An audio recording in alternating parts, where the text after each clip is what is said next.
जय महाराष्ट्र मित्रांनो, एकनाथ शिंदे यांना सर्वात मोठा धक्का।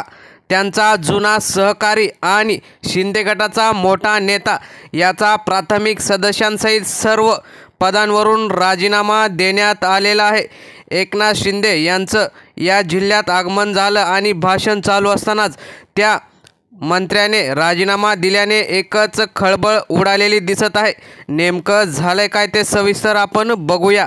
एकनाथ शिंदे हे अनेक दिवसांपासून आपले उमेदवार जाहीर करू शकले नाही। भाजपाच्या ते दबावाखाली आहेत असा आरोप त्यांच्या नेत्यांनी केला होता। माजी मंत्री सुरेश नवले यांनी याच दबावाला झुगारत आज त्यांनी राजीनामा दिला व शिंदे गटाला रामराम ठोकला।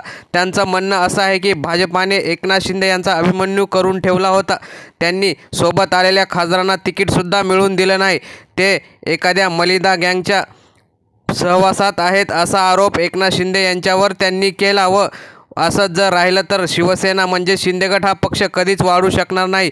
भाजपाने शिंदे गटावर दबाव आणलेला आहे, त्यामुळेच त्यांना सोबतच्यांना तिकीट शिंदे देऊ शकले नाहीत असाही आरोप त्यांनी शिंदेंवर केला।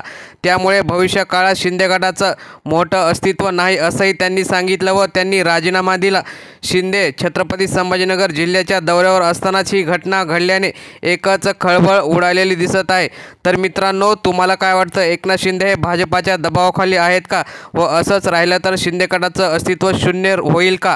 आपल्या प्रतिक्रिया कमेंट बॉक्समध्ये नक्की कळवा। धन्यवाद।